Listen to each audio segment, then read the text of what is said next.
शांति। ओम शांति। ओम शांति। हम सभी अपने आत्मिक स्वरूप में स्थित होकर बहुत ही ध्यान से और बहुत ही एकाग्रता से अपने परमपिता परमात्मा की ज्ञान मुरली को सुनेंगे और स्वयं में धारण करेंगे, इस अटेंशन के साथ कि आज बाबा ने मेरे लिए क्या कहा है। बहुत ही ध्यान से और एकाग्रता से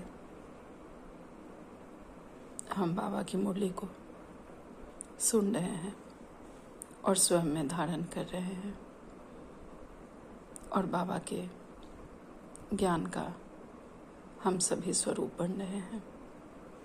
ओम शांति। आज 10 जून 2024 की बाबा की साकार वाणी है। बाबा कहते हैं, मीठे बच्चे, लक्ष्य को सदा सामने रखो तो दैवी गुण आते जाएंगे। जब अपनी संभाल करनी है, अब हमें अपनी संभाल करनी है, आसुरी गुणों को निकालकर दैवी गुण धारण करने हैं। अब हमें सतयुग में जाना है तो हमें आसुरी गुण निकाल दैवी गुण धारण करने हैं। आज का प्रश्न है, आयुष्मान भव का वरदान मिलते हुए बड़ी आयु के लिए कौन सी मेहनत करनी है। आयुष्मान भव का वरदान मिलते हुए भी बड़ी आयु के लिए हमें कौन सी मेहनत करनी है। जब हमें ये आयुष्मान भव का वरदान मिल गया है, उसके बाद भी हमें बड़ी आयु के लिए कौन सी मेहनत करनी है। उत्तर में बाबा कहते हैं, बड़ी आयु के लिए तमो प्रधान से सतो प्रधान बनने की मेहनत करो। जितना बाप को याद करेंगे उतना सतो प्रधान बनेंगे और आयु बड़ी होगी। फिर मृत्यु का डर निकल जाएगा, याद से दुख दूर हो जाएंगे, तुम फूल बन जाएंगे। याद में ही गुप्त कमाई है, याद से पाप कट जाते हैं, आत्मा हल्की हो जाती है और आयु बड़ी हो जाती है। बाबा कहते हैं, आयुष्मान भव का वरदान मिलने के बाद भी हमें बड़ी आयु के लिए कौन सी मेहनत करनी है। तो बाबा कहते हैं, उसके लिए हमें तमो प्रधान से सतो प्रधान बनने की मेहनत करनी है। और सतो प्रधान हम सिर्फ बाबा की याद से ही बन पाएंगे। जितना बाबा को याद करेंगे, हमारी गुप्त कमाई जमा होती जाएगी और हम हल्की हो जाएंगे, अर्थात आत्मा हल्की हो जाएगी और हमारी आयु बड़ी होती जाएगी। अकाल मृत्यु का डर हमारे अंदर से निकल जाएगा। ओम शांति। मीठे मीठे रूहानी बच्चों प्रति बाप समझा रहे हैं, पढ़ा भी रहे हैं। क्या समझा रहे हैं? मीठे बच्चों, तुमको एक तो आयु बड़ी चाहिए, क्योंकि तुम्हारी आयु बहुत बड़ी थी, 150 वर्ष की आयु थी। बड़ी आयु कैसे मिलती है? बाबा सतयुग के लिए कह रहे हैं कि पहले हमारी आयु बड़ी थी, लेकिन अब आयु कितनी छोटी होने लगी है। पहले सतयुग में हम लोग 150 वर्ष तक जीवित रहते थे। बाबा कहते हैं, तमो प्रधान से सतो प्रधान बनने से बड़ी आयु मिलती है। जब तुम सतो प्रधान थे तो तुम्हारी आयु बड़ी थी, अभी तुम ऊपर चढ़ रहे हो। जानते हो, हम तमो प्रधान बने तो आयु छोटी हो गई, तंदुरुस्ती भी ठीक नहीं थी, बिल्कुल ही रोगी बन गए थे। अब जीवन है, नई से भेंट की जाती है। यह जीवन तो अब पुरानी हो गई है और नई जीवन हमें अब मिलेगी। अभी तुम जानते हो, बाप हमको बड़ी आयु बनाने की युक्ति बताते हैं। मीठे मीठे बच्चों, मुझे याद करोगे तो तुम जैसे सतो प्रधान थे, बड़ी आयु वाले, तंदुरुस्त थे, ऐसे फिर से बन जाओगे।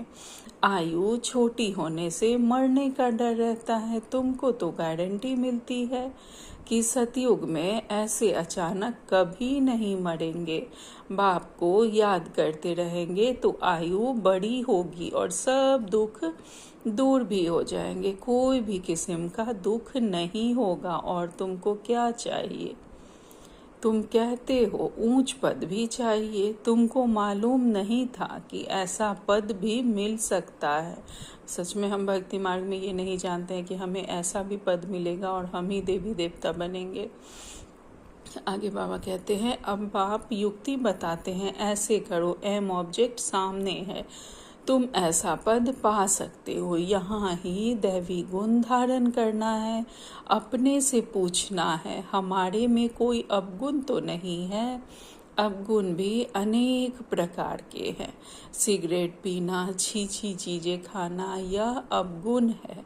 सबसे बड़ा अवगुण है विकार का, जिसको ही बैड कैरेक्टर कहते हैं। बाप कहते हैं तुम विशेष बन गए हो।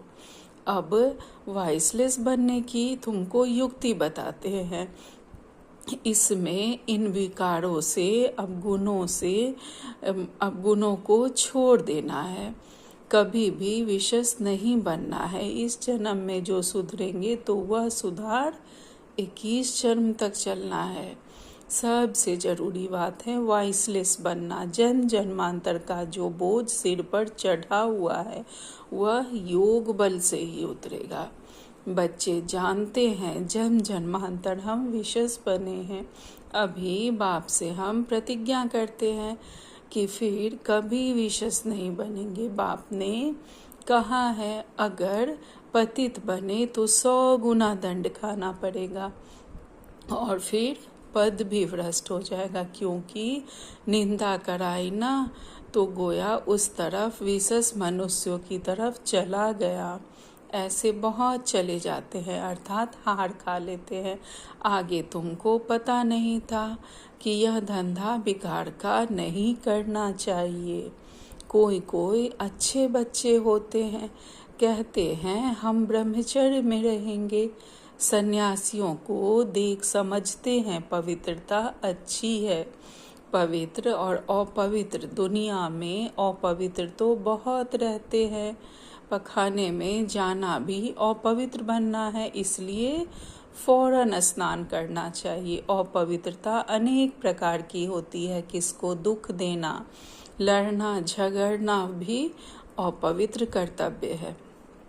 बाप कहते हैं जन्मांतर तो तुमने पाप किया है, यह सब आदतें अब मिटानी है। अभी तुमको सच्चा महान आत्मा बनना है। सच्चे महान आत्मा तो अब यह लक्ष्मी नारायण ही है। सच्चे महान आत्मा बाबा कहते हैं कि यह लक्ष्मी नारायण ही है। कोई तो यहाँ बन नहीं सकते, क्योंकि सब तमो प्रधान है। ग्लानि भी बहुत करते हैं ना, उन्हों को पता नहीं पड़ता कि हम क्या करते हैं। जो गलत कार्य करते हैं उनको नहीं पता पड़ता है कि हम गलत कर रहे हैं। एक होते हैं गुप्त पाप, दूसरा होता है प्रत्यक्ष पाप। यह है ही तमो प्रधान दुनिया। बच्चे जानते हैं बाप हमको अभी समझदार बना रहे हैं, इसलिए उनको सब याद करते हैं। सबसे अच्छी समझ तुमको मिलती है कि पावन बनना है। फिर गुण भी चाहिए देवताओं के आगे, जो तुम महिमा गाते आए हो अभी ऐसा तुमको बनना है। बाप समझाते हैं मीठे मीठे बच्चों, तुम कितने मीठे मीठे गुलगुल फूल थे, फिर कांटे बन पड़े हो। अब बाप को याद करो, याद से तुम्हारी आयु बड़ी होगी, पाप भी भस्म होंगे, सिर से बोझा हल्का हो जाएगा। अपनी संभाल अब हमें करनी है। हमारे में क्या क्या अवगुण है वह निकालनी है। बाबा ने कल की भी अव्यक्त मुरली में कहा था कि हमारी दूर की नज़र तेज होती है और नज़दीकी खराब होती है, अर्थात हम अपने में चेकिंग नहीं कर पाते हैं। तो हमें क्या करना है, अपनी संभाल करनी है। हमारे में क्या क्या अवगुण है वह हमें निकालने हैं। जैसे नारद का मिसाल है, उनको कहा तुम लायक हो, उसने देखा कि बरोबर हम लायक नहीं हैं। बाप तुमको ऊंचा बनाते हैं। बाप के तुम बच्चे हो ना, जैसे कोई का बाप महाराजा होता है तो कहेंगे ना हमारा बाबा महाराजा है। बाबा बहुत सुख देने वाला है। जो अच्छे स्वभाव के महाराजा होते हैं उनको कभी क्रोध नहीं आता है। अभी तो आहिस्ते आहिस्ते सबकी कलाएं उतरती गई हैं, सभी अवगुण प्रवेश करते गए हैं, कला कमती होती गई है, तमो होते गए हैं। तमो प्रधान की भी जैसे अंत आकर हुई है। कितना दुखी हो पड़े हैं, तुमको कितना सहन करना पड़ता है। कभी अभी अविनाशी सर्जन द्वारा तुम्हारी दवाई हो रही है। बाप कहते हैं यह 5 विकार तो घड़ी घड़ी तुमको सताएंगे।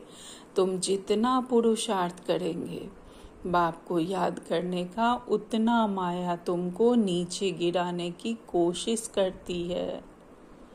जितना हम पुरुषार्थ को बढ़ाएंगे, माया भी उतने ही तेजी से, उतना ही बलवान होके हमसे लड़ने आती है। पता नहीं किस तरफ से घुस जाए। एक दो दिन पहले की मुरली में बाबा ने कहा था ना कि ध्यान में जाने की भी हमें इच्छा नहीं रखनी चाहिए, कि उस द्वारा भी माया आ सकती है, विकारों के द्वारा आ ही सकती है।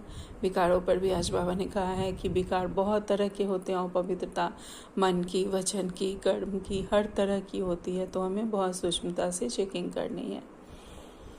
आगे बाबा कहते हैं यह 5 विकार तो घड़ी घड़ी तुमको सताएंगे। तुम जितना पुरुषार्थ करेंगे बाप को याद करने की, उतना माया तुमको नीचे गिराने की कोशिश करती है। तुम्हारी अवस्था ऐसी मजबूत होनी चाहिए जो कोई माया के तूफान ही ला न सके। रावण कोई और चीज़ नहीं, वह कोई मनुष्य नहीं है। 5 विकारों रूपी रावण को ही माया कहा जाता है, और वह रावण हमारे अंदर है, हम सब के अंदर है। तो बहुत सूक्ष्मता से चेकिंग करनी है। आसुरी रावण संप्रदाय तुमको पहचानते ही नहीं है कि आखिरी में यह है कौन। यह भी के क्या समझाते हैं, रियलिटी में कोई नहीं जानते। यह भी के क्यों कहलाते हैं, ब्रह्मा किसकी संतान है। अभी तुम बच्चे जानते हो हमको वापस घर जाना है। बाबा कहते हैं जो आसुरी रावण संप्रदाय के हैं वह तो हमें जानते ही नहीं है कि हम लोग कौन हैं। यह बी के कौन है, ब्रह्मा कुमार कुमारियाँ कौन है, शिव बाबा कौन है, कहाँ से आए हैं। वो लोग तो विकारों के बस इतने ज़्यादा हैं जो रावण संप्रदाय के हैं, वह लोग तो पहचानते भी नहीं हैं। और कोई ऐसे होते हैं जो पहचानना भी नहीं चाहते हैं। उन्हें किसी भी तरह समझाइए तो वो समझना नहीं चाहते हैं। तो बाबा कहते हैं कि वो ना ब्रह्मा को जानते हैं, ना ब्रह्मा किसकी संतान है उनको जानते हैं। बाबा आगे कहते हैं यह बाप बैठ तुम बच्चों को शिक्षा देते हैं, आयुष्मान भव, धनवान भव, तुम्हारी सब मनोकामनाएं पूरी करते वरदान देते हैं। परंतु सिर्फ वरदान से कोई काम नहीं होता, मेहनत करनी पड़ती है। हर एक बात समझने की है।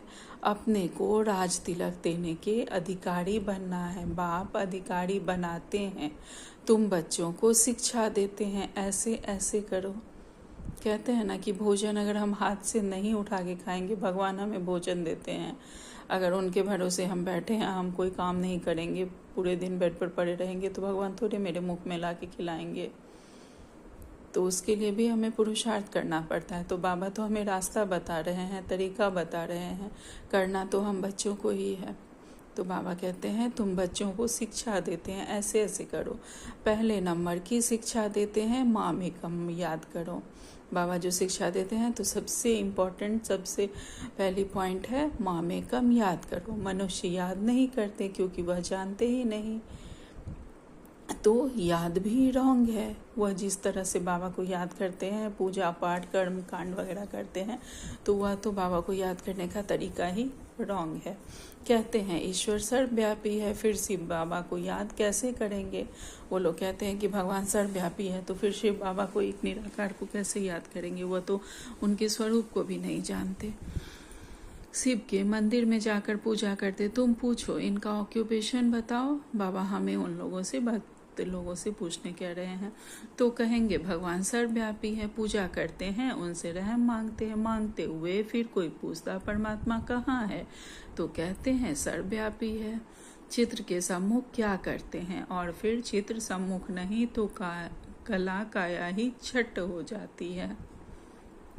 भक्ति में कितनी भूलें करते हैं, फिर भी भक्ति से कितना प्यार है। श्री कृष्ण के लिए भी कितना निर्जल आदि करते हैं। यहाँ तुम पढ़ रहे हो और वह भक्त लोग क्या क्या करते हैं, तुमको अभी हंसी आती है। ड्रामा अनुसार भक्ति करते कदम नीचे उतरते आए हैं, ऊपर तो कोई चढ़ ना सके। अब भक्ति के कर्म कांड हमें याद आते हैं, ये सब हम भी करके यहाँ आए हैं, तो हमें हंसी आती है, बाबा कह रहे हैं। लेकिन ड्रामानुसार भक्ति सबको करना ही था। जब भक्ति पूरी हुई तब हम लोग यहाँ आए हैं। लेकिन भक्ति से सब नीचे ही उतरते जा रहे हैं, कोई ऊपर चढ़ ना सके जब तक बाबा को पहचान ना सके। अभी यह है पुरुषोत्तम संगम युग, जिसका कोई को पता नहीं है। अभी तुम पुरुषोत्तम बनने का पुरुषार्थ करते हो। टीचर स्टूडेंट का सर्वेंट होता है ना, स्टूडेंट की सर्विस करते हैं। गवर्नमेंट सर्वेंट है, बाप भी कहते हैं सेवा करता हूँ, तुमको पढ़ाता भी हूँ। सभी आत्माओं का बाप है, टीचर भी बनते हैं। सृष्टि के आदि मध्य अंत का ज्ञान भी सुनाते हैं। यह ज्ञान और कोई मनुष्य में हो न सके, कोई सिखला न सके।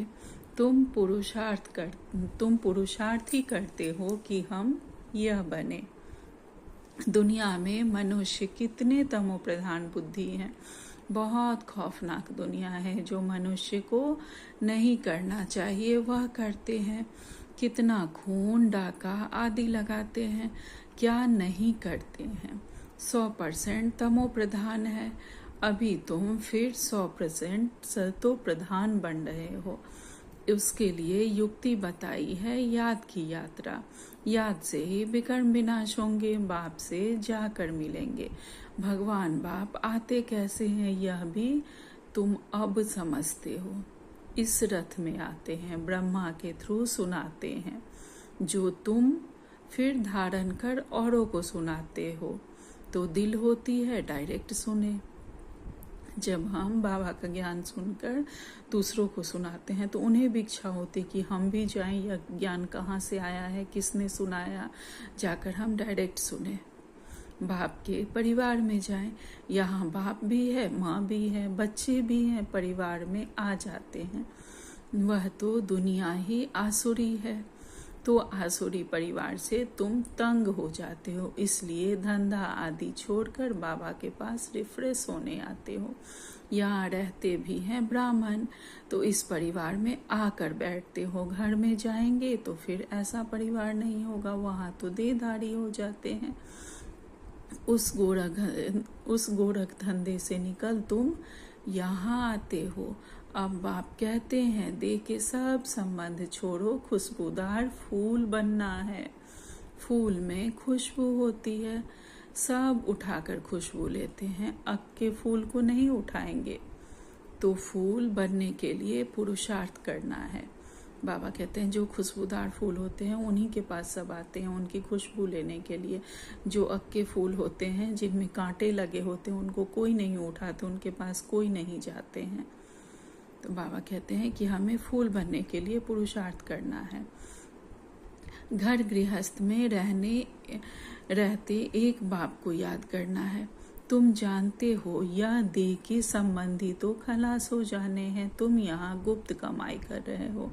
तुमको शरीर छोड़ना है, कमाई करके और बहुत खुशी से हर्षित मुख हो शरीर छोड़ना है कि मैं बाबा के पास जा रही हूँ, बाबा में समा रही हूँ। कमाई करके और बहुत खुशी से हर्षित मुख हो शरीर छोड़ना है। घूमते फिरते भी बाप की याद में रहो तो तुम्हें कभी थकावट नहीं होगी। बाप की याद में और शरीरी हो, कितना भी चक्कर लगाओ, भल यहाँ नीचे आबू रोड तक चले जाओ तो भी थकावट नहीं होगी। ये तो हम सब ने अनुभव किया है कि बाबा की याद में रहकर अगर हम कोई भी कार्य करते हैं और कितना भी कर लेते हैं तो हमें थकावट नहीं होती।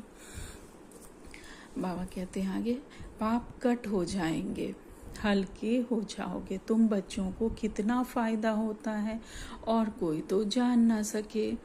सारी दुनिया के मनुष्य पुकारते हैं पतित पावन आकर पावन बनाओ, फिर उनको महात्मा कैसे कहेंगे। पतित को फिर माथा थोड़े ही टेका जाता है, माथा पावन के आगे झुकाया जाता है। कन्या का मिसाल जब भिखारी बनती तो सबके आगे सिर झुकाती है और फिर पुकारती है, हे पतित पावन आओ। जब हम लोग कन्या पूजन करते हैं, छोटी कन्याएं जो होती हैं उनके आगे हम लोग सिर झुकाते हैं, और जब उसी कन्या की शादी हो जाती है तो वह सबके आगे माथा टेकती है। वही बाबा कह रहे हैं, माथा पावन के आगे झुकाया जाता है। कन्या का मिसाल जब भिखारी बनती तो सबके आगे सिर झुकाती और फिर पुकारती है, हे पतित पावन आओ। अरे पतित बने ही क्यों जो पुकारना पड़े, सबके शरीर तो विकार की पैदाइश है। तो रावण का राज्य है ना, अभी तुम रावण से निकल आए हो, इसको कहा जाता है पुरुषोत्तम संगम युग। अभी तुम पुरुषार्थ कर रहे हो राम राज्य में जाने के लिए। सतयुग है राम राज्य, फिर त्रेता में राम राज्य कहे तो फिर सूर्यवंशी लक्ष्मी नारायण का राज्य कहाँ गया। तो यह सब ज्ञान अभी तुम बच्चों को मिल रहा है। बाबा कहते हैं कि सतयुग है राम राज्य, फिर त्रेता में राम राज्य कहे तो फिर सूर्यवंशी लक्ष्मी नारायण का राज्य क्या कहाँ गया। राम राज्य क्या है, हम किसे कहते हैं, यह हम बाबा के बच्चे ही समझते हैं। राम अर्थात पुरुषोत्तम, जो सर्वगुण संपन्न है, 16 कला संपूर्ण है, उसे कहा जाता है। जैसा हम बनते हैं देवताओं जैसा जो हम बनते हैं सतयुग में, तो वो तो जो बाहर के भक्त लोग हैं वो तो समझ नहीं पाते कि किसे ये राम राज्य कहते हैं और किसे यह रावण राज्य कहते हैं। उन्होंने तो सिंबॉलिक क्या है वो समझ ही नहीं पाते हैं। उन्होंने तो बस स्थूल समझ लिया है कि हाँ ऐसा ये कहानी था, ये था, वो समझ लिया। ज्ञान की बातें उन्हें तो पता ही नहीं है। आगे बाबा कहते हैं, तो यह सब ज्ञान अभी तुम बच्चों को मिल रहा है। नए नए भी आते हैं जिनको तुम ज्ञान देते हो, लायक बनाते हो। कोई का संग ऐसा मिलता है जो फिर लायक से नालायक बन पड़ते हैं। बाप पावन बनाते हैं तो अब पतित बनना ही नहीं है, जबकि बाप आया है पावन बनाने। माया ऐसी जबरदस्त है जो पतित बना देती है, हरा देती है। कहते हैं बाबा रक्षा करो। वाह, लड़ाई के मैदान में ढेर मरते हैं, फिर रक्षा की जाती है क्या। यह माया की गोली बंदूक की गोली से भी बहुत कड़ी है। बाबा कहते यह माया की जो गोली है यह बंदूक की गोली से भी बहुत कड़ी है। काम की चोट खाई गोया ऊपर से गिरे। सतयुग में सब पवित्र गृहस्थ धर्म वाले होते हैं जिनको देवता कहा जाता है। अभी तुम जानते हो बाप कैसे आए हैं, कहाँ रहते हैं, कैसे आकर राजयोग सिखाते हैं, दिखलाते हैं। अर्जुन के रथ पर बैठ ज्ञान दिया, फिर उनको सर्वव्यापी क्यों कहते। बाप जो स्वर्ग की स्थापना करते उन्हें ही भूल गए हैं, अभी वह स्वयं अपना परिचय देते हैं। अच्छा, मीठे मीठे से खिलते बच्चों प्रति माता पिता बाप दादा का याद प्यार और गुड मॉर्निंग। रूहानी बाप की रूहानी बच्चों को नमस्ते। हम सब रूहानी बच्चों की रूहानी माता पिता बाप दादा को याद प्यार गुड मॉर्निंग और नमस्ते नमस्ते नमस्ते। शुक्रिया मेरे मीठे प्यारे बाबा, आपका लाख लाख शुक्रिया। आज बाबा ने धारणा के लिए मुख्य सार में पहले पॉइंट कही है, महान आत्मा बनने के लिए अपवित्रता की जो भी गंदी आदतें हैं वह मिटा देनी है। दुख देना, लड़ाई झगड़ा, यह सब अपवित्र कर्तव्य है जो तुम्हें नहीं करने हैं। अपने आप को राज तिलक देने का अधिकारी बनाना है। अर्थात मन क्रम वचन से किसी भी तरह की हमारे में अपवित्रता है उसे हमें मिटा देना है। सभी कोई भी अपवित्र कर्तव्य हमें नहीं करने हैं। अपने को राज तिलक देने का अधिकारी बनाना है, अपने को उस लायक बनाना है।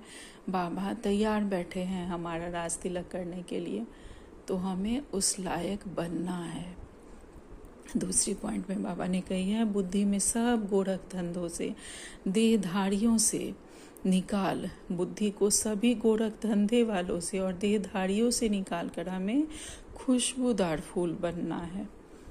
किसी भी गलत कार्य से या देहधारियों से अपनी बुद्धि को निकालकर हमें देही अभिमानी बनकर खुशबूदार फूल बनना है।